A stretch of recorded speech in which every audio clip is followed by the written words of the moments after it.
Hey everyone, this is Sensei and Soki Briggs here with you again tonight. We're going to continue our third video of going over some of the things that we do here in our Kidokime-ryu class and that Kidokime-ryu does, the way we do things.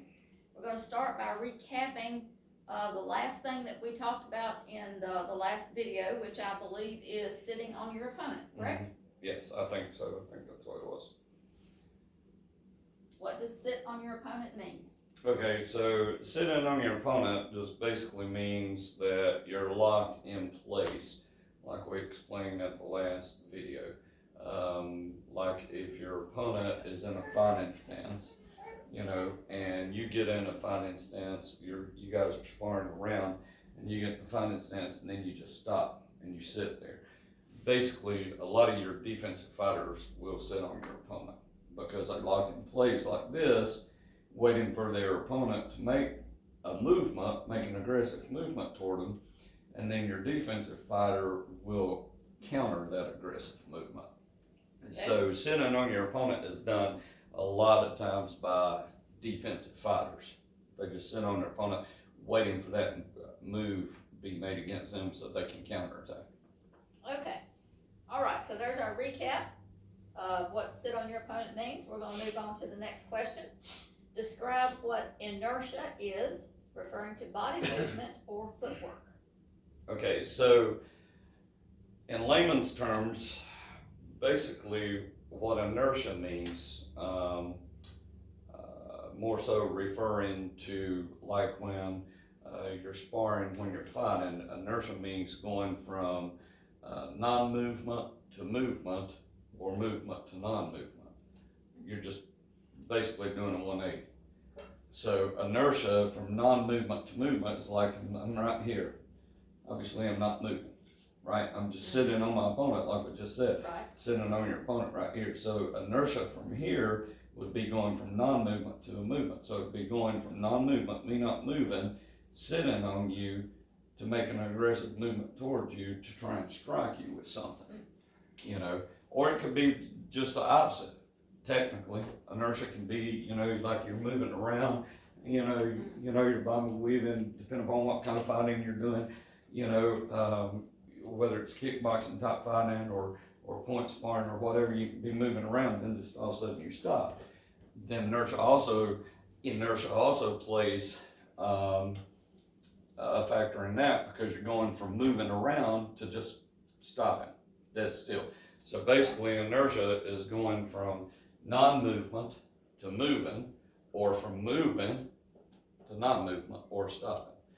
But obviously that's not Webster's definition of it. What does Webster say there? Okay, Webster says, the definition of inertia is a property of matter by which it remains at rest or in uniform motion in the same straight line, unless acted upon by some external force. Same thing. Same thing. Same thing. All right. So it can be one or the other, from non-movement to moving or moving to non-movement. Okay. All right, moving on to the next question. Why do you want to practice bouncing on the balls of your feet? Okay, so you practice bouncing on the balls of your feet, and of course, we do this in class, we have them bounce around like that, and then we'll key on, make them change, key on, make them change and stuff. You bounce on the bottom of your feet to help you get light on your feet, so you're not feel like you're nailed to the floor.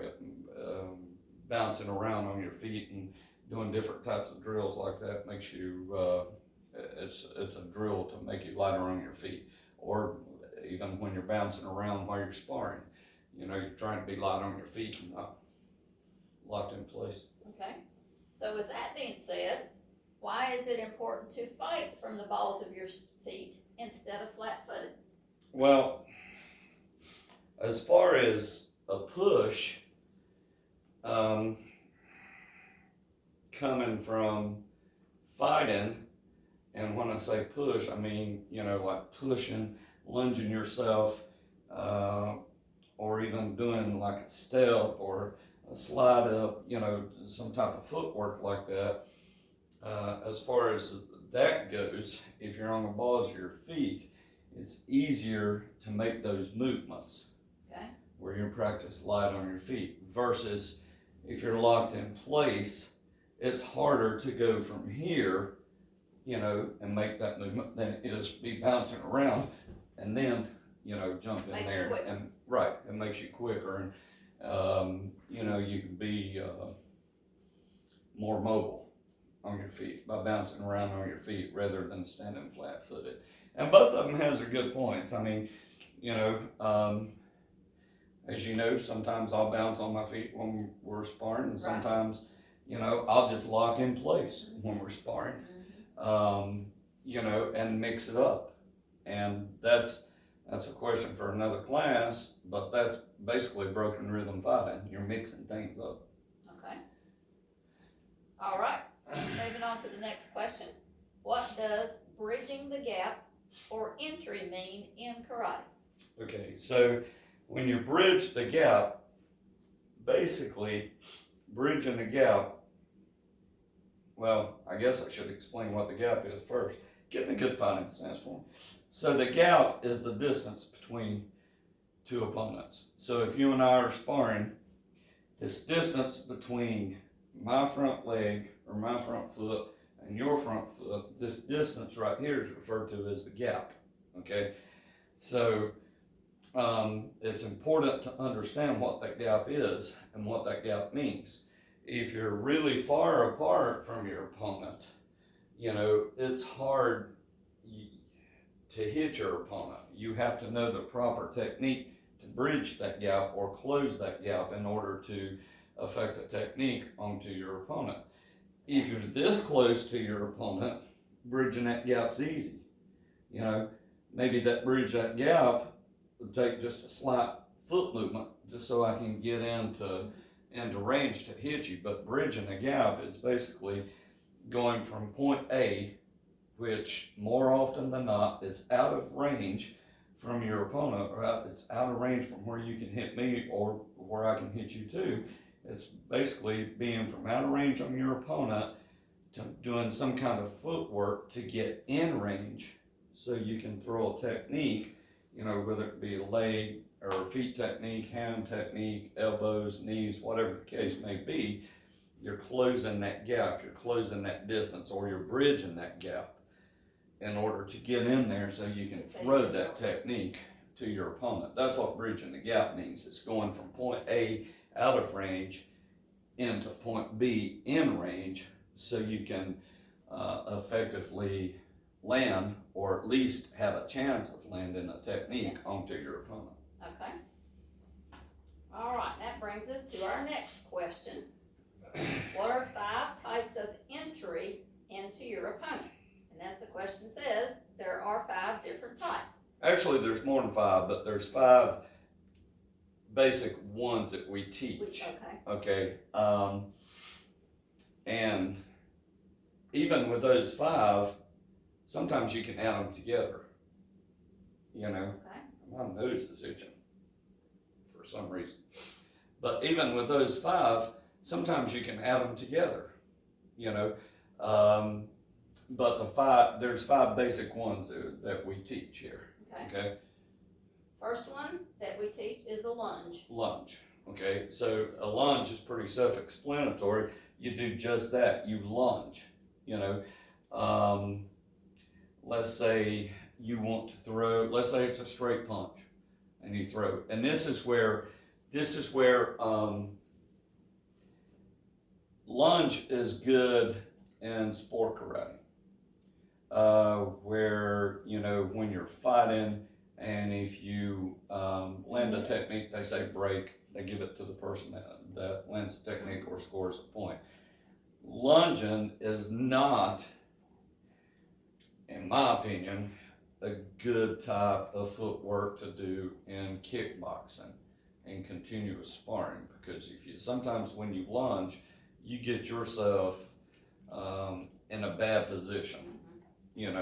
Whereas if you don't lunge and get in there and score on your opponent, it puts you, or it leaves you in a bad position to your opponent where they can counterattack on you. Right. And I definitely, I'm not quite sure if I would ever use lunging out on the street, you know, if you were to use martial arts as a self-defense on the street, just because of that one reason. But lunging, let's say I'm on lunge and throw a straight punch, you know, from right here, that's just exactly what it is. You lunge and try and throw that straight opponent or straight punch into your opponent like that. You can lunge and do a back fist, boom. But see, at the position I am right now, if you're a good counter fighter and I miss with this, or you sidestep it, or if you block and counter this, I'm in a bad position right here. You know, come up with a knee or right. a roundhouse or anything right. like that. Or sweep my legs out from under me. I mean, there's all kinds of things you can do, but that's a form of footwork, lunging. And lunges are really, really good. I wouldn't say really good, but it's a pretty good technique. Pretty good type of footwork to do in point sparring if you're trying to get a point in on somebody. If you're quick at lunging into somebody, and if you're quick with a technique, whether it be the hands or the feet, either one, if you can put that together with lunging, it can be good in point sparring. Just in continuous sparring, the type of sparring that we do in a dojo, you know, where we just, you know, if someone scores a technique, we don't break it. Right. We continuously fight. It's more like a kickboxing type thing in there. For that kind of fighting, lunging, you better be a good counter fighter in yourself, because if you lunge and miss with that lunge, and then your opponent counterattacks you, pretty much your only choice of winning that is being a good counter fighter where both of you are like counter fighting each other. Right. You know, but lunge is a form of footwork. Okay, next we have the slide up. Okay, slide up. Slide up's not a bad technique. Now, slide up is just that. You slide up and you throw a technique. And a lot of times slide up is done. You can do it with hands, but a lot of times slide up is done with your feet. You know, let's say like a front kick, for instance. If you can scoot back a little bit right there, a slide up, if I'm like this, is done with the feet techniques. Like I can slide up, boom, and kick you with a front kick. You know, just bam, like that. And slide up's good like that. You can also do a slide up with hand techniques, certain hand techniques. But slide up is better doing it with a foot. You can do the same thing with a side kick. A slide up with a side kick. Oh, yes. You know, you can be standing like this, and you can slide up and then just raise that leg up, you know, let your hips rotate around and just drive that side kick right in there. You can do a slide up with our quarter kicks, our roundhouse kicks, you know, stuff like that. Slide up's good for kicks. Okay. And slide up can work in point sparring, regular dojo sparring, kickboxing type thing, you know. Slide up's done a lot. Now, one thing with slide up, I like to add a step and a slide up together. That's one of my favorite type of footworks from right here, instead of just from this point just slide up and maybe come up with a kick, you know, from like right here, I'll step slide and then do it. So I'm combining two of them together. And I'll do that with a punch too, from right here. Like I'll step slide, you know, and either straight punch or reverse punch. I like adding those two together, step slide, you know, rather than just a slide up. I'll do a step slide. Okay. Next one is skip. Okay, and skip is self-explanatory. That's pretty easy. It's you just skip, you know. We do a lot of that in our side kicks. You can do it in a front kick, you know, you can skip, or in the side kick, you can skip. You can just like this. I like doing mine that way. Yeah, you throw your side kicks like that. You know, you'll be right here and you'll just skip. Well, that was a step, but you just skip like this and pick that leg up and drive it out. You can do that skip into a front kick. You can do that skip into, again, your quarter kicks, your roundhouse kicks. You can do that skip in hand techniques too. You know, skip's pretty good form of footwork to do. Okay. Next we have the spin. Okay.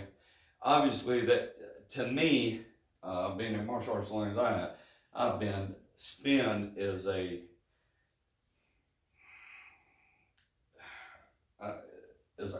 common sense type technique, if you will. You know, like I say, you know, like one of them I said a while ago, you know, I forget which one it was, you know, it's self-explanatory. To me, spin's self-explanatory because that's all you do. Mm-hmm. So if you're right here and the spinning back fist, for instance, from right here, that's all you're doing. You're like this and you just spin. Well, you see the ground I covered. Look here. Yes. The distance we are right here.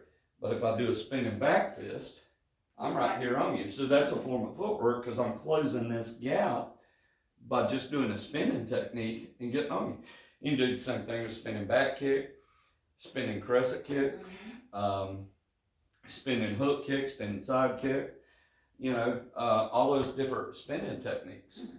But you know, spin's just an easy way of getting in, bridging that gap and getting in closer to your opponent. Okay. And the last one of the 5 is the run step. Okay. A run step is more like, it's more like charging your opponent. You know, you're just coming at your opponent, bam, bam, bam, you know, in rapid fire succession. Just bam, bam, bam with your feet, you know, or it's just like boom, boom, boom with front kicks, you know, just driving at your opponent, just bam, bam, you know, just fast as you can, just. Well, with a front kick, with those rear leg front kicks, that's not so much a run step. That's more of a spin because, you know, you're spinning around doing that. But you know what a run step, what I'm trying to explain with a run step, you're just, our kata's have it in it. We're working on bi-side tonight. Yes, it you has know, a run step. And there's a point in there where kata has, where bi-side has it in it. Heian Shodan, the way we teach it, has that one run step in it.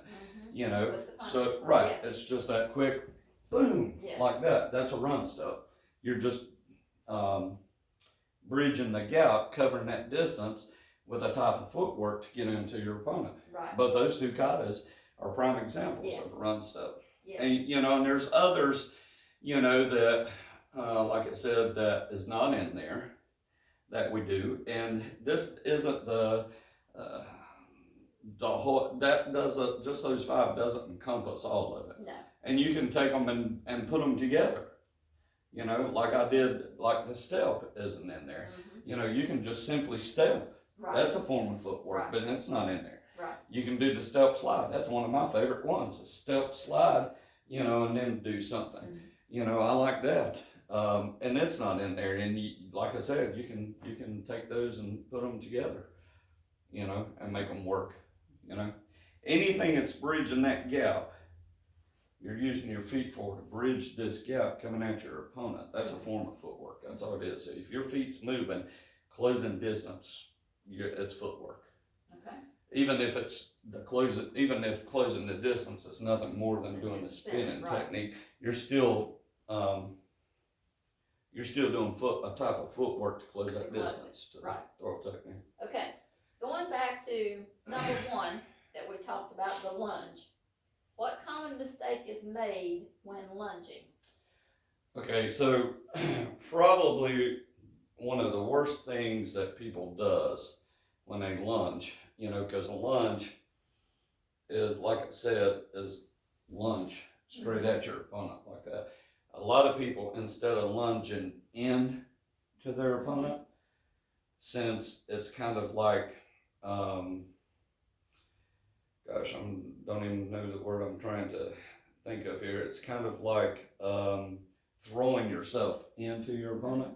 And a lot of people, instead of driving or throwing themselves directly into their opponent, they'll throw up. You know, like if I'm trying to lunge into you to get this and lunge like that to do that back fist, a lot of people will jump up and come down, which doesn't make any sense to me. I mean, first of all, it puts you in a vulnerable position. Second of all, what's the closest difference between 2 points? A straight line, right? So why would you go up and down into your opponent when you can just go straight into your opponent? Because this is the closest distance from A to B. Right. Is going straight instead of going up and into them. Right. But your most common mistake when you try and teach people how to lunge, you know, they'll want to lunge up and actually leave the ground, go up and back down into their opponent. And I'm just using the back fist as an example because that's where the one you see most often. But it can be done with a lot of different techniques. You know, lunging up and into it when you shouldn't lunge up and into it. You should lunge directly straight into it because that's the closest route from point A to point B. And I think we probably need to stop there. Okay. You know, and cut this video a little short. We've been going there for a while. You want to remind everybody again about the assignment that's due the last of by 10 o'clock on the last 10 p.m. on the last day of April, and that it pertains to everybody, black belts also. Yes, this assignment. Not just some people. Yes, this assignment is for everyone, not just lower ranking belts, but it's for us black belts as well. We have an assignment due by 10 o'clock on April the 30th, a 2-page typed report, if you will, on the life of Gichin Funakashi from his birth to his death. I've been doing a little bit of reading. There's quite a few interesting facts that I have found already. There are 2 things that you need to mention in the report. We've mentioned those before in a couple of past videos. There are 2 people that you need to mention. Make sure you mention there that they are due and in to Soki by 10 o'clock on April the 30th. And that does apply to all of us. So I'm working on mine. And I hope that you all are working on yours as well. From birth to death. Yes, birth to death. Gichin Funakashi. And like you said, 2-page typed, no double spacing, just 2-page typed report. And don't be plagiarizing. You know, don't read it, put it in your own don't words. find a book and find, I guess, a synopsis on him, you know, and type it down word for word and use that, because I'm gonna pick up on that one real quick. It needs to be in your own words. Yeah, just put it in your own words, and it doesn't matter how long it's gonna be. You know, it's just got to be a minimum of 2 pages. You know, so I don't care how long you make it, just make it minimum 2 pages. You know, to get in there. So, and that's like you said for everybody, from white belt to all the black belts also. You know, just make sure you get this assignment done. And that's it. That is it. Tonight is Tuesday night, right? What is today? Today is Tuesday the 21st of April. 21st, okay. So hopefully, good Lord's willing, we'll have another lesson Thursday night. You know, we got some things coming up this week that martial arts wise that we got to take care of, but hopefully we'll be able to get another lesson in Thursday night, and we'll continue on with footwork what we've done tonight. Okay. Anything else? Nope. Y'all stay safe, stay well, stay home. Yep. Do your karate, practice. Practice, practice, practice. And we hope to see you all before too much longer. Remember, practice does not make perfect. Perfect practice makes perfect. If you're doing the same mistake over and over and over and over, doing the same bad habit, that's not making you get better. No. As a matter of fact, if anything, it's making you get worse. Yes. Practice don't make perfect. Perfect practice makes perfect. So make sure if you're doing something that you're doing it the correct way, spot on every time. Yes. Okay?